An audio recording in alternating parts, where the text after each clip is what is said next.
Call the meeting to order for Wicomico County Council Legislative Session 2022-10 from May 17, 2022. Those that like to stand and join us in the Lord's Prayer and Pledge of Allegiance, please do.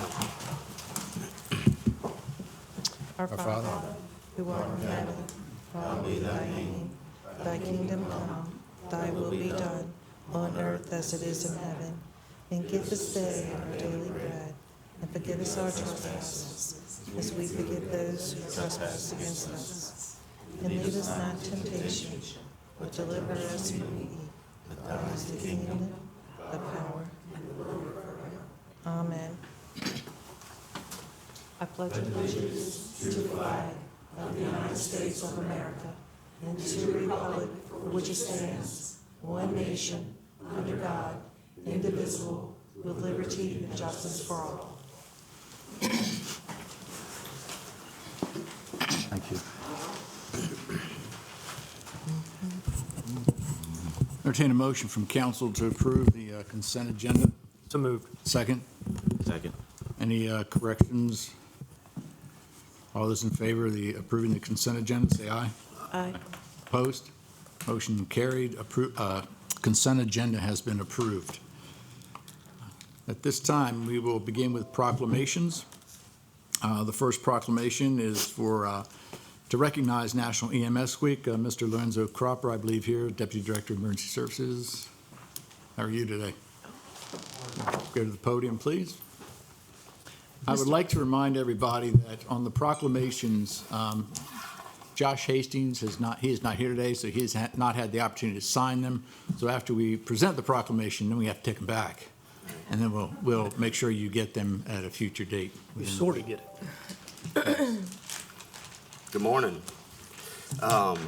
It's my pleasure to offer this proclamation for National EMS Week. I've been watching Wicomico County and a lot of counties across the nation. There's a shortage of police officers as well as EMS providers. A lot of people don't realize that. So these police officers and paramedics and EMTs, they have to do like double the work because there is a shortage. So keep them in mind during this police week and EMS week.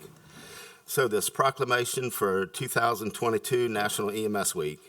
Whereas emergency medical services are a vital public service and the members of the emergency medical services teams are ready to provide life-saving care to those in need 24 hours a day, 7 days a week.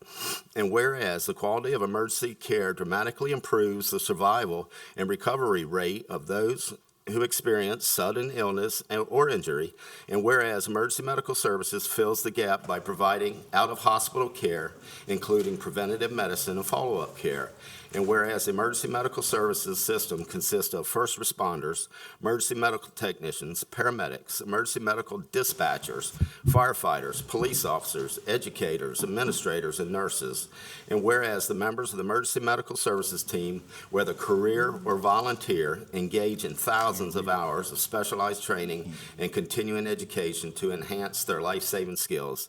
Therefore, be it resolved that the Wicomico County Council and the Acting County Executive hereby proclaim May 15th through May 21st, 2022 as National EMS Week, done the 17th day of May 2022, signed by the Acting County Executive and all six today, County Council members, but there will be 7.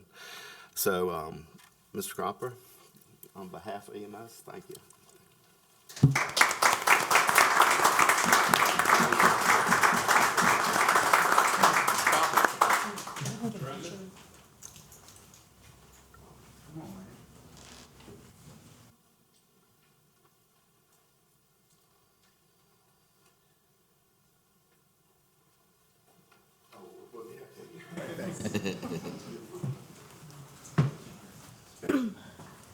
Next proclamation we have is to recognize National Public Works Week.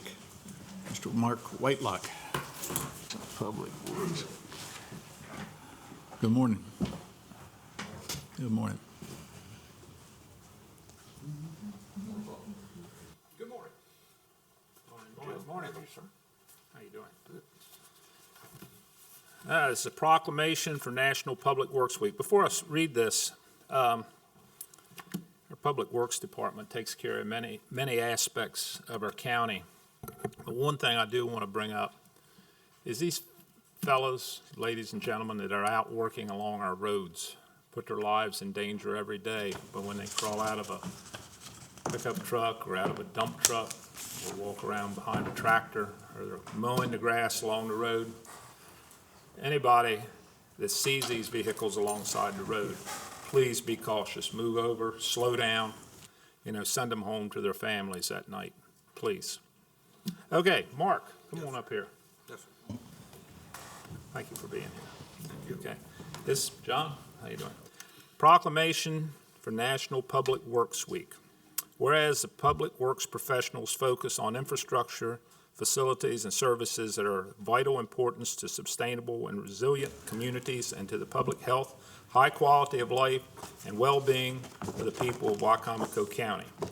Whereas these infrastructure, facilities, and services could not be provided without the dedicated efforts of public work professionals who's responsible for rebuilding, improving, and protecting our transportation, our solid waste systems, public buildings, and other structures and facilities essential to our citizens.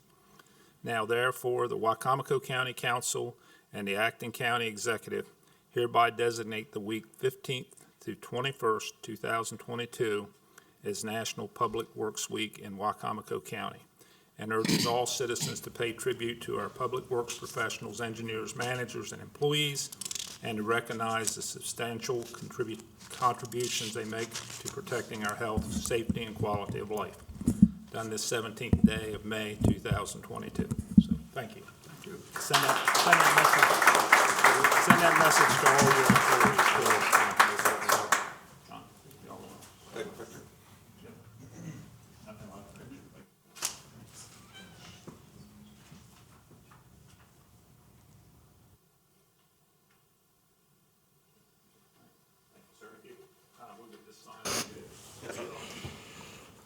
Next proclamation we have is to recognize National Police Week. We have with us Sheriff Mike Lewis, Chief Gary Baker, and we also have Captain Tim Robinson, if you would please join us.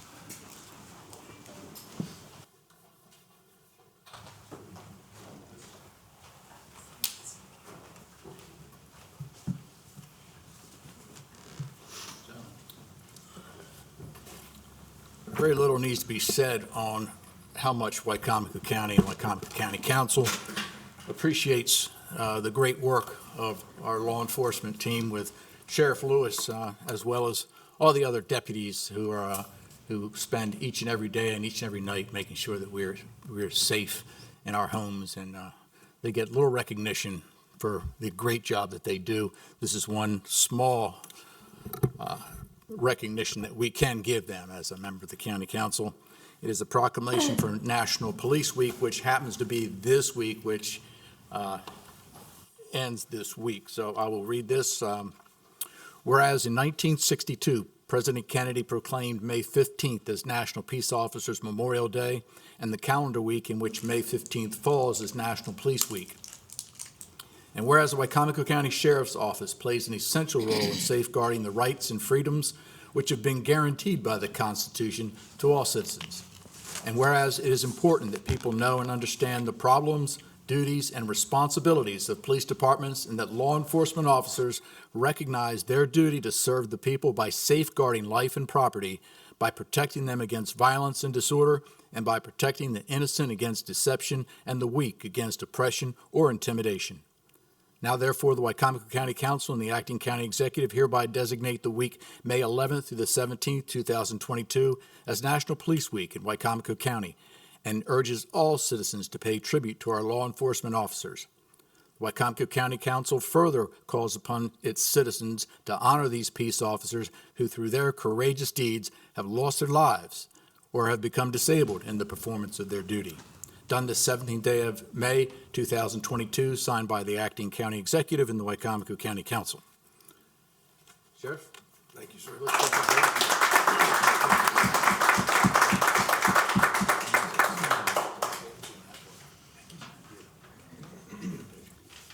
I'm just honored to accept this on behalf of the men and women of the Wicomico County Sheriff's Office. I want to thank the members of the County Council for recognizing the men and women here in Wicomico County. Thank you all very much. Thank you.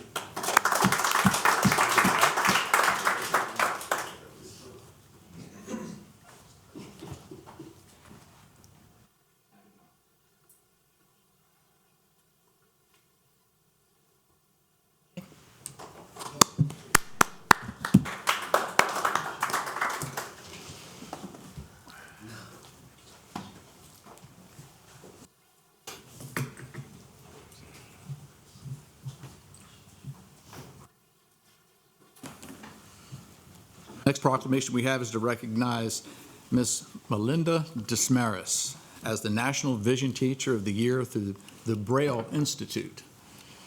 How are you?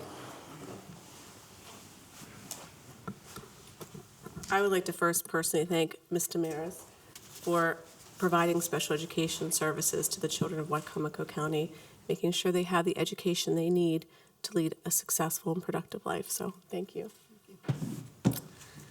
Whereas the Brazilian Institute recognizes teachers of students with visual impairment for their hard work, dedication, and innovation. The organization's Brazilian Challenge National Advisory Committee names a Teacher of the Year who stands out for their contributions. The award is an opportunity for all teachers of students with visual impairment to be celebrated at the national level for their work they do with the blind and visually impaired students. Whereas Ms. Melinda Desmarais is a master special educator who has dedicated 20 years serving children and families of Wicomico County. She works tirelessly brailing individual lessons for students in order for them to participate in their classes while teaching them to read and write Braille. Whereas Ms. Melinda Desmarais was selected as the 2022 National Vision Teacher of the Year through the Braille Institute. Now, therefore, the Wicomico County Council and the acting county executive congratulate Ms. Melinda Desmarais for being named the 2022 National Vision Teacher of the Year.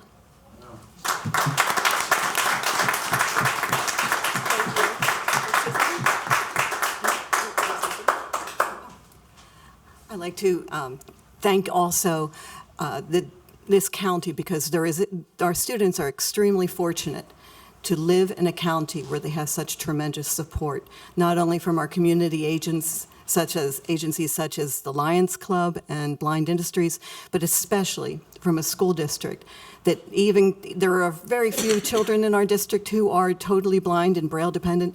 They take a personal interest to make sure that every single one of our kids is able to get to every piece of their curriculum as their sighted peers, and they really thrive here. And I truly expect to see some of our children sitting up here on the city council one of these days. Keep looking, because in 20 years you just might see them taking some of the leadership roles in this county, because they're a terrific bunch of kids. And that's the other big reason for this award, is because I work with tremendous students and tremendous families. Thank you very much.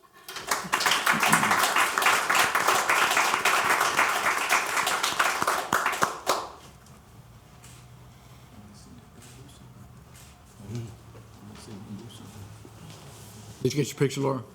You did. Okay, just make sure.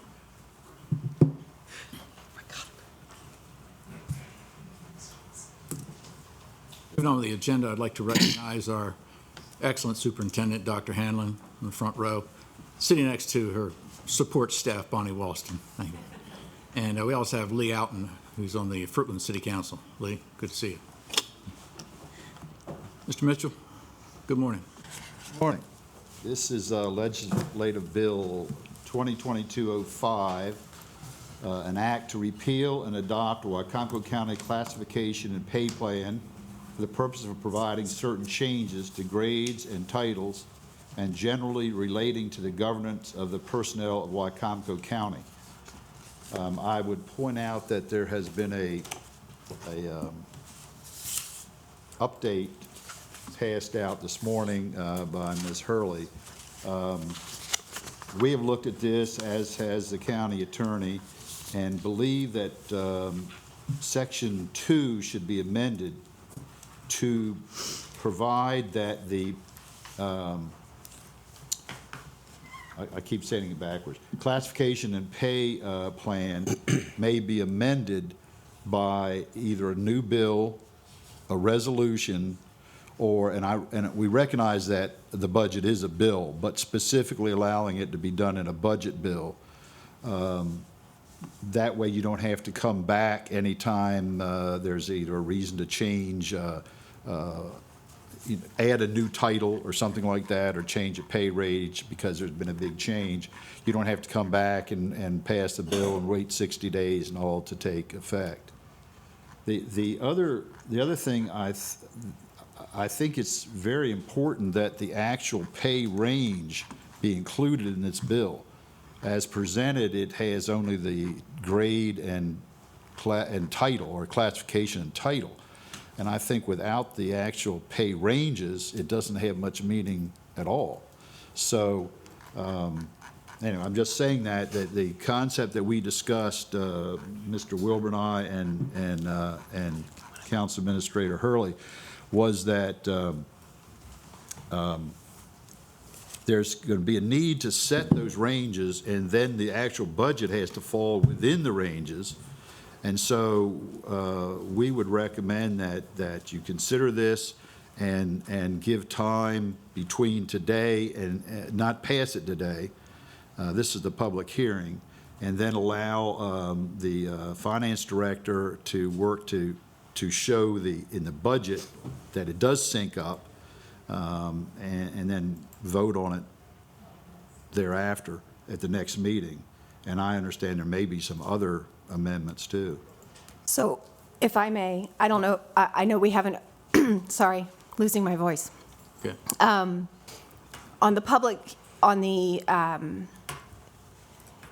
We originally discussed the concept of putting the pay ranges in the budget itself, because the budget changes every year, and this originally was just going to be a bill that had titles, in the fact that we didn't want to wait the 60 days.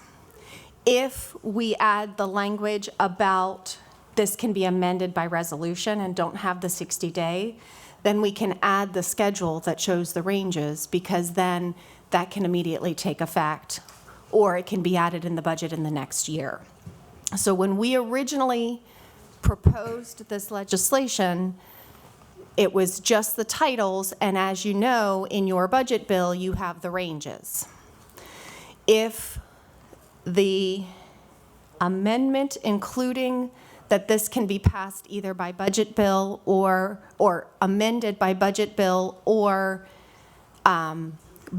resolution, happens, then attaching the ranges isn't as much of a problem. The reason for putting that resolution language in there, or bill language in there, so for example, in the 2023 budget, the state's attorney's office is looking to add evidence tax. That's not something that has been a title that the county has had. When we gave you this bill, this is titles that we currently have or that are being amended by the plan. We didn't put any new titles in because we don't know if council's going to fund those. But if this does not allowed to be amended by resolution, what would happen is that we'd pass a budget, we'd have to come back to you for first reading, public hearing, 60-day waiting period, and any change would then not take effect until September. So any department that's looking to add a new title or a new type of employee would not be allowed to hire them until September. So I am highly recommending that council accept this change, and then we can also attach the schedule as to the ranges. Thank you, Ms. Olin. This time we open the floor for public hearing on Legislative Bill 2022-05, which is referencing the classification pay plan. If you have any comments that you'd like to make, come to the podium, please. State your name, your county and residence, and your concerns.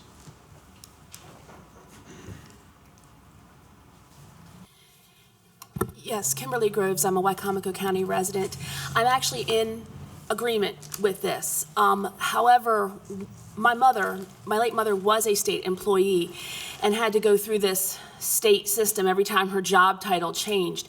And my fear for the employee side of this is, if an employee, and this is borne out through my mother's experience, if an employee goes up too many grades, I have to get my terminology right, too many grades, the state sort of hems and haws on whether or not they're going to approve that or not.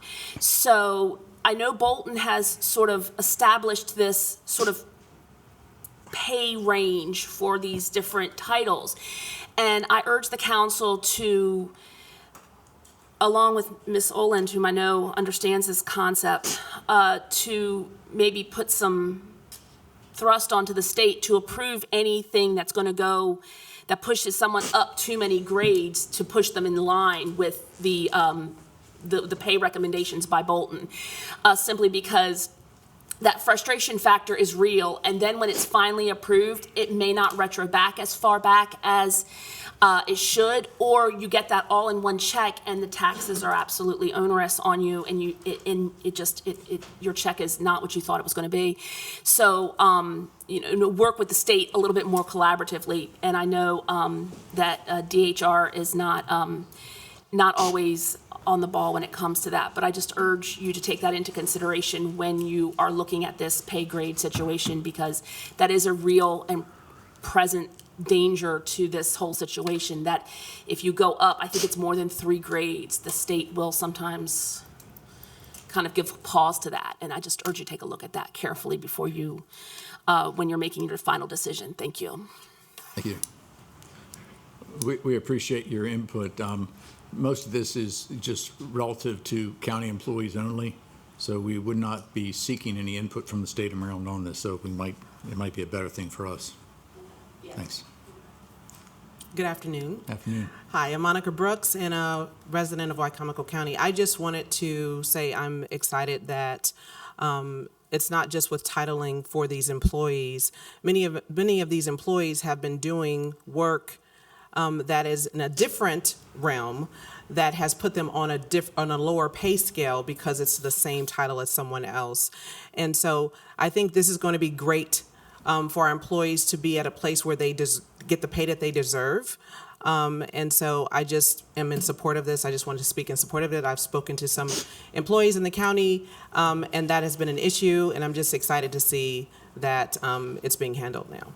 Thank you.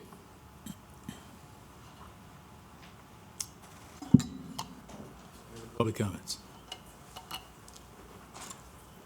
Seeing none, that concludes the public hearing on legislative bill 2022-05.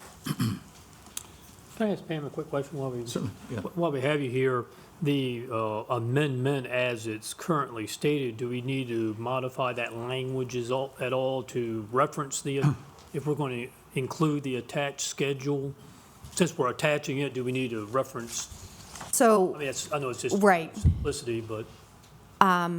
So this is where I would kind of differ from, Let me do one thing if I could first. yes. I think what we should probably do here is entertain a motion from council to approve legislative bill 2022-05 to allow us to suggest the amendments that we want to put into the bill. Okay? And then we will, as a council, approve the amendments.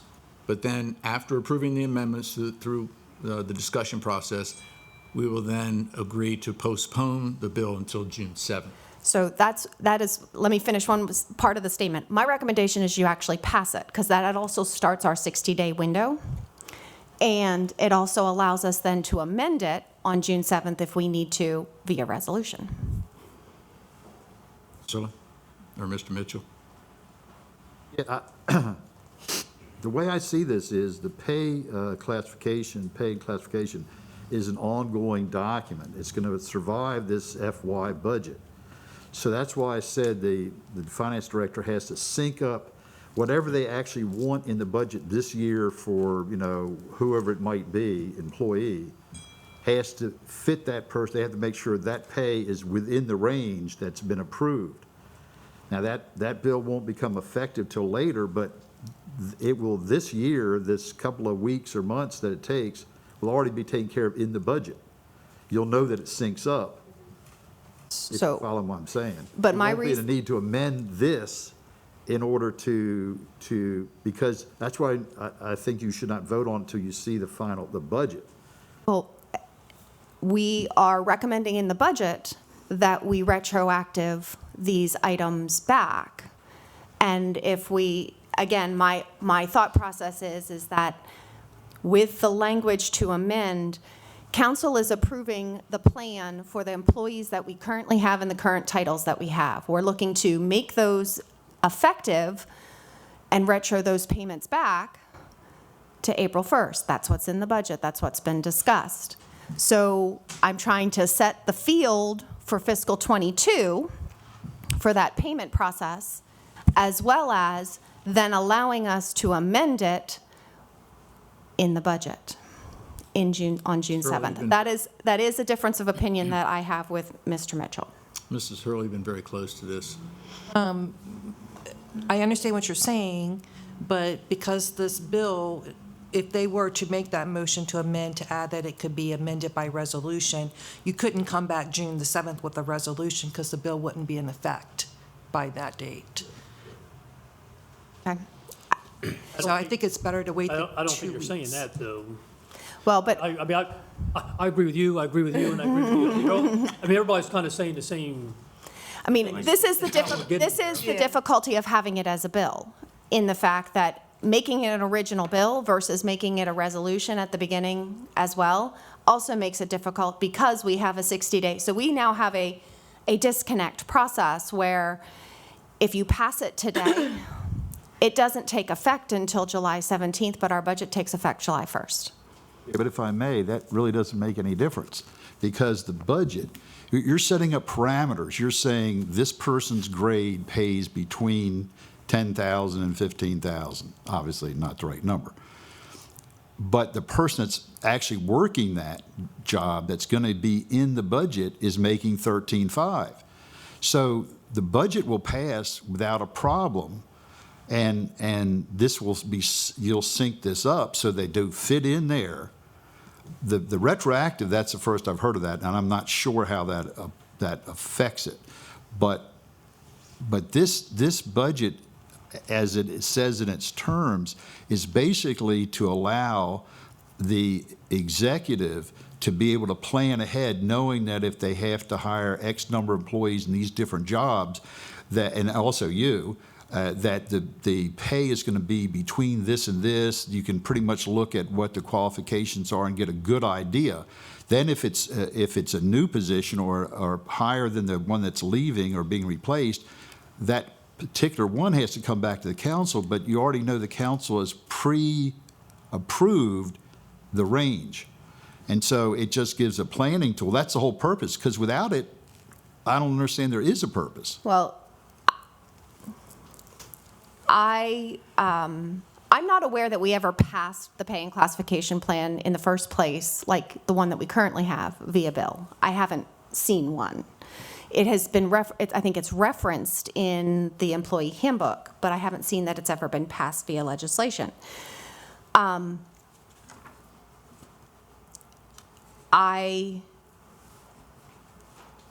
We would still then have, by postponing this, we will also still have the problem that the evidence, again, using my example of evidence tech,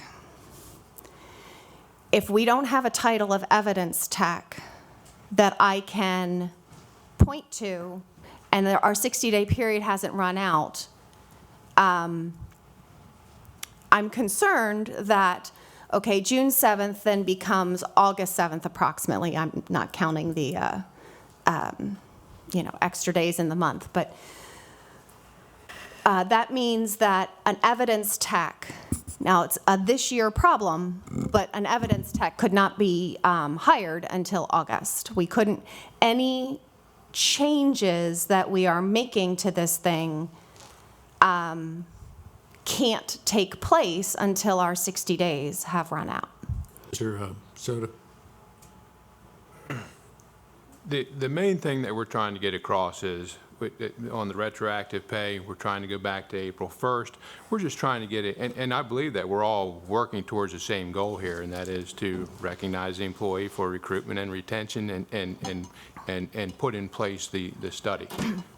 How we go about doing it, there seems to be some questions back and forth as to the easiest, quickest way to accomplish that now and in the future as we continue on the executive side to administrate salaries going forward, and as well as account for positions that may come up, as Pam has said, that someone comes to us during the course of the year, and we're trying to, in an expeditious fashion, fill that need to continue providing the citizens with the level of services that they expect and deserve.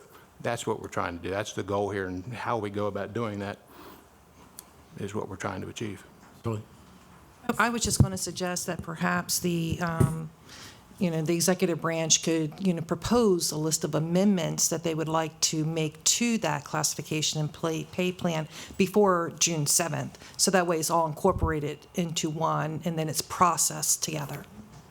So the evidence tech, for example, if you want to add that, have a list of amendments and say, hey, council, we would like to add this. And then it would. And this is where it also becomes onerous on us, is that every year we will have to amend both this and a budget, because we'll have to show it in both places. No, that's not correct. If they amend it in Section 2 as indicated, the budget itself will amend this. That's part of the reason it's done that way, so that if a change comes up in this time next year in the budget, it can just be added to the budget, doesn't run out the 60 days or anything, and it just amends it. You put a note in the budget. I mean, you don't have to put a note in there, but I would suggest that you call attention to the fact that this particular line item amends, but you wouldn't have to go through all the other. In mid-year, you could do it by resolution. Okay. Yep, no, that's right. So, Ms. Hurley, the amendment, the proposed amendment, which you had suggested in reference to allowing for a resolution, as well as any possible amendments that council members might want to see to this plan, will we be doing all of that on the 7th and not making any amendments today? I know there was a couple amendments that some council members have thought about. I don't know if they're ready to make those motions today, but they certainly could, or you can wait till the 7th and do them all at one time. Okay. Is that okay with council? Waiting till the 7th. Yes. All right with me. You can do them all one time? Yep. Okay, all right. All right, well, good. All right, we appreciate your input. Thank you very much. What we'll do, that the public hearing has been concluded, that would have us moving on to the next public hearing in reference to the constant yield. Ms. Hurley? As our council president said, the next item on the agenda is a public hearing on the constant yield. The constant yield rate is a hypothetical county real property tax rate that is calculated by the Maryland Department of Assessments and Taxation. This rate would generate the same amount of revenue as in fiscal year 2022. As the county's assessable real property tax base increases, the county's property tax base increases, the constant yield rate will decrease. By Maryland law, if the real property tax rate is set at a level above the hypothetical constant yield rate, a public hearing must be held. The county executive has submitted a proposed budget for fiscal year '23 with a tax rate that is lower than the fiscal year's, this fiscal year's tax rate, but it's higher than the hypothetical constant yield rate. So a public hearing notice was published in the Daily Times stating that a public hearing would be held today at 10 a.m. This hearing is not about the actual budget. It is about that constant yield tax rate. The budget is scheduled to be adopted on June the 7th, 2023 at 6 p.m. in the Government Office Building, room 301, as well as the tax rate for fiscal year '23. Thank you, Ms. Hurley. At this time, we open the floor for public hearing on the constant yield rate. If you have any comments you'd like to make in reference to this, come to the podium, please. State your name, your county of residence, and your concerns.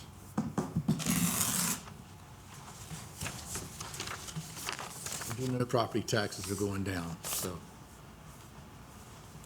The assessments are going up. Property tax rate is going down. What did I say? Property Property taxes. Well, your taxes go down if your rate's going down. No. If your assessment No, didn't sorry, change. I take on that. We're just not charging you as much. So, I guess I'm the only public comments there are, right? Right. Stop on the head. So after my comments, that concludes the public hearing on the constant yield rate. Thank you very much, Ms. Hurley. Okay, next is resolution number 48-2022. This is extending the date for the adoption of the annual budget and appropriation bill from June the 1st to June the 15th, 2022. Section 705F of the Charter of Wicomico County provides that the annual budget and appropriation bill shall be adopted by the county council not later than June the 1st, or such date as may be set by resolution pursuant to Section 707 of the Charter, but no later than June the 15th.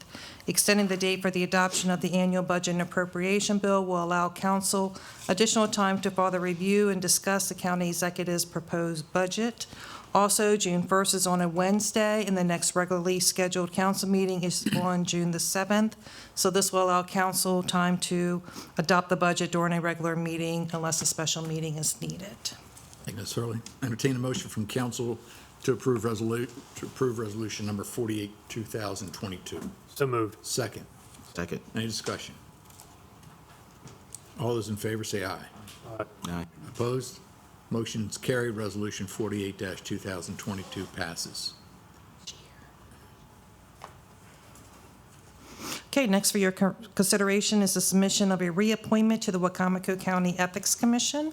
Section 413 of the Wicomico County Charter provides for the acting county executive to appoint and the county council to confirm nominees to the Wicomico County boards and commissions. The Ethics Commission is responsible for administering the county's ethics law. Resolution number 49-2022 is confirming the reappointment of David Ennis to serve as a member of the Wicomico County Ethics Commission. Thank you, Ms. Hurley. Entertain a motion to approve resolution 49-2022. So moved. Second. Need a second. Second. Motion second. Any discussion? All those in favor say aye. Aye. Opposed? Motion's carried. Resolution passes. Okay, the next item for business is resolution number 50-2022, authorizing the acting county executive to accept grant funds from the congressionally directed spending grants to purchase body-worn cameras for the sheriff's office in the amount of $116,000. And we have Captain Tim Robinson from the Wicomico County Sheriff's Office and PM Olin here from the Finance Department. Thank you, Mr. Hurley. Entertain a motion from council to approve resolution number 50-2022. So moved. Second. Second. Motion second. Thank you. So I just wanted to give a little background. So congressional directed spending is also referred to as earmarks. And last year, the process was the first year that the Senate has had the opportunity in several years to be able to do that. Their application process wasn't until May of last year. And we submitted applications for several different projects. This was one of them, and the next resolution is also one of them. And so they notified us that we had been awarded them, but until the federal government actually passed their budget, which wasn't until March, because they were operating on a continuing resolution, these would not be funded. They have now been passed. The federal government has now passed their budget. We have now received notice that these will actually be going forward. And in this instance, we've actually received the documents and are in the process of filling them out right now to get the funds. So it's a matter of, yes, we've been awarded it, but we have to kind of fill out an additional application to get the funds. And so we're asking council to amend our budget to allow us to accept these funds and move forward with this project. Good to see we're taking advantage of these grants. I'm not kidding. And we have applied again for fiscal '23. We won't know for a little bit if we've been awarded anything. And so because it's out of sync with our budget process, we have to come back to council when we've been awarded. Captain, did you have anything you wanted to add? Just, I think this cameras program, we started the camera program in 2017 before it was mandated. And it's been a great asset here to us at the Sheriff's Office. It's been a impartial collector of data and facts that has really greatly assisted us. Questions from council? Seeing none, all those in favor of resolution number 50-2022, say aye. Aye. Opposed? Motion is carried. Resolution passes. Thank you. Thank you. Thank you, Captain. Okay, next is resolution number 51-2022. This is authorizing the acting county executive to accept grants from the congressionally directed spending grants to assist the Salisbury-Wicomico Regional Airport with funding for the runway extension in the amount of $500,000. Entertain a motion from council to approve resolution number 51-2022. So moved. Second. Second. It is the same concept. We applied for it. We were awarded it. We had to wait till the March deadline or the March passage of the budget, and now we're coming to council to allow us to amend the budget to accept the funds. This is no easy task. Being on the Airport Commission, I can tell you it is no easy task. Mr. Rudy done a great job. We appreciate all your hard work. Any discussion from council? All those in favor of Resolution 51-2022, say aye. Aye. Opposed? Motion's carried. Resolution passes. Thank you. Thank you. The next item for business is Resolution Number 52-2022. This is to amend the 2022 operating and capital budget to increase the legal expense budget in the amount $35,000 by transferring $35,000 from contingency, and we have Pam Olin here. Entertain a motion from council to approve Resolution Number 52-2022. So moved. Second. Second. Discussion. So in making sure that we're monitoring our accounts, we have noticed that the current run rate would basically, if we continue to pay the bills that we've been getting, we will be over budget by the end of the fiscal year. So we're being proactive in coming to council and asking for a budget amendment for the legal department to allow us to have sufficient funds to continue to utilize legal services through June 30th. I believe we received an email stating the itemization of what the increases were. It is, we got an email, but it's also in the resolution. Oh, You'll okay, see good. the items there. For the public. I want the public to realize what the 35,000 is, so. So in the resolution, it talks about the Police Accountability Act, the charter review, redistricting, Village Downriver, and those were four kind of major projects that weren't really considered in the amount that was budgeted in the last fiscal year. I don't know if they're major projects, but they're definitely needed, so I can see us going over. They're time consuming on the legal department. I mean, having legal have to. attend all of the charter review meetings. Yes. That requires time. And we're So- still not done with them. Right.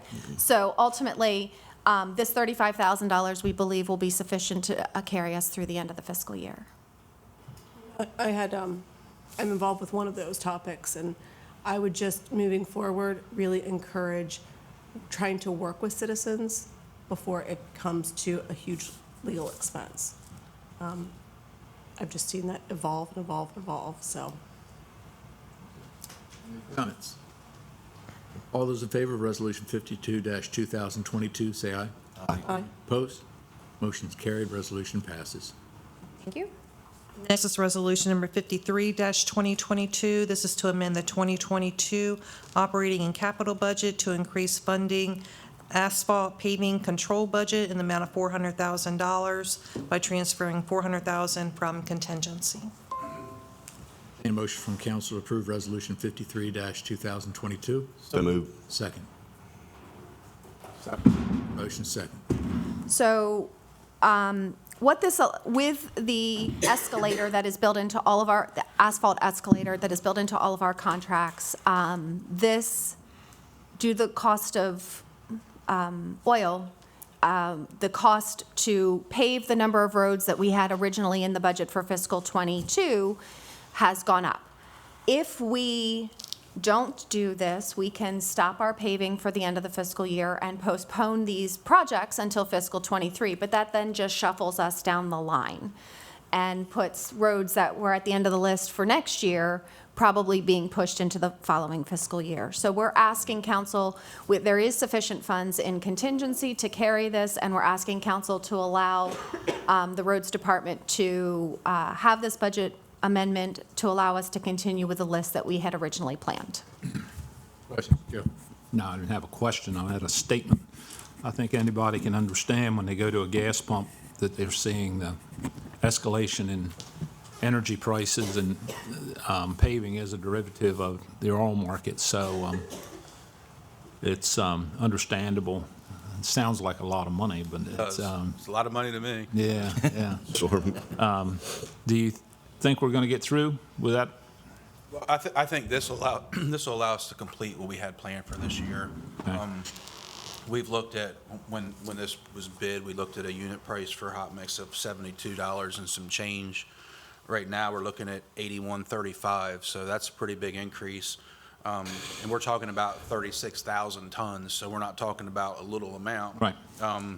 Projecting out where we've been at, what we have left to complete, looks like we're going to be somewhere around 35 and some change, so we're a little bit to the good for what we estimated, not much. It's really tight. So again, we could either shave some things off the list, or lot, which is mostly subdivision work left right now, or we do this. I'm hopeful that we'll do this. We finish out our list and we start over next year with new. Often get questions of, why aren't we paving more roads? And I should have probably called you before so you could have these numbers, but I'm sure you've got close in your head. About what does it cost to pave a mile of county roads? Say, and I'm talking paving now. I'm not talking slurry mix or anything like that. Right. If you're talking about like a rural road, which milling's important, we need to mill, which that's not included in this tonnage price. That's extra, but that's not changing oil. Well, we're looking somewhere around $135,000 to $140,000 for a mile of road. A mile. Right. And now in a subdivision, subdivision streets are 27 feet wide, so they're wider than most of our rural roads, which are 22 feet. There's more cost involved in doing the subdivision streets than there is, just our standard roads. So then you have tar and chip. About how much is that? Tar and chip is, it's $1.62 a square yard, so we're probably at $15,000 for a mile, so it's a huge difference. Slurry seal is slightly more. It's gone up. There's asphalt escalator and slurry seal, and we're looking at like $260 a square yard for that. So you're probably at like $20,000 for a mile to seal the roads, which has proven to be a great benefit to the county, and it's allowing us to do more on other roads by protecting the roads that we've already spent money on. Well, it's good numbers to know because we often get those questions about how much it does cost to do. And somebody asks, why isn't my road paved? And we look at that number, Yeah. So, And the effect of this is about 25 different streets over 3 different subdivisions. yeah. That's what we're talking about. Will they continue on, or will the company, whoever's got the contract, will they push it back into next year, or will they continue on paying? This will be done this year. Yeah, by contract, they have to have it completed by June the 30th. I actually talked to them this morning. They're planning on coming back in July. We had some work that we're finishing up, some concrete work, which, as everybody knows, contractors are busy, so it's taken a long time for us to get some of this contracted work completed. So they're finishing up some of the curb and gutter work and some of the subdivisions, the repair work, drainage issues here and there. And we anticipate in the next 2 weeks that they'll be done with that. So we look for them to come in June, which unfortunately, if the trend continues, our unit price in June is going to be a little bit higher but this is taking into account that projection. So at the end of the day, there could be some money left over. There's some money, contingent money in this, which will just go back to the general fund when we're done. How long does the slurry last? Depends on what road it is. On the subdivision, it's going to last quite a while. Out on a rural road, it's something anywhere from 7 years or so, 9 years, depending. You can start telling when it starts wearing thin in places. It really looks awful, but it's a good indicator that it's time to do it again if the road's still a candidate for that. And I was curious, how many county miles do we have total? About 730 miles. 730. 40 miles of dirt road still, and then the rest of it is pretty much equally divided in hot mix and chip seal. And that can add up quickly when we have to pave. Yeah, I mean, it takes, pretty much it's $1 million a year to chip seal a fifth of our roads. We can do them over a 5-year cycle, and we could technically take a year off, but the way things have been in years before we started really rolling again, I think it's a good idea to stay ahead of it and get them all sealed up good. But And you guys have a good plan? I think so. This is transferred to roads maintenance under blacktop, correct? Yes, and it's in the general fund, moving from contingency to this account. Is that part of the original roads capital expenses?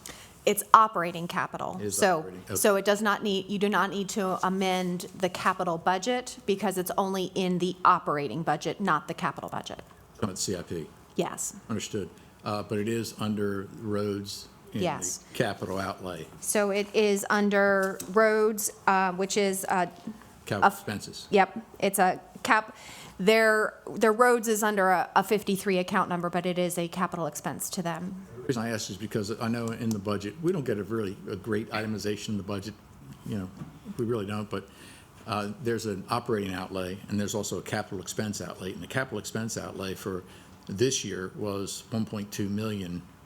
So it looks to me like this is a 30% increase in the capital outlay from last year's budget, if I'm reading the. I don't have the numbers, that Okay. line item. I can go back and get my file if you'd like. It's not relevant. We know it needs to be done, but it could be something if you would just let me know sometime. Yep. I was just curious as to what portion of how our planning process went askew. So it actually goes back to what Lee said at the beginning, is when we created the budget with the idea that we were going to pay $70. Understood. And Yeah. so immediately after the budget was passed, it went up from there. So we were already behind.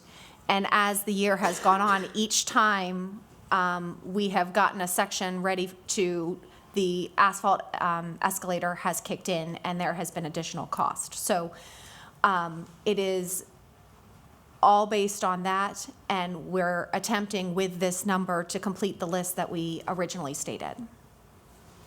A lot of that also has to do with, if you're looking at the numbers about, hot mix was 2.5 million in the budget, and then it's 1 million slurry, 1 million chip seal. Those numbers aren't used exact like that. We might go into a year and say, okay, like for instance, this year, our bid was 2.839 million for hot mix. So, because we rob a little bit from the slurry, or, we try to make things work with that. But the asphalt index price is based on when they bid it. So in other words, they bid it July and August, so the unit price for the liquid asphalt at that point was only $510.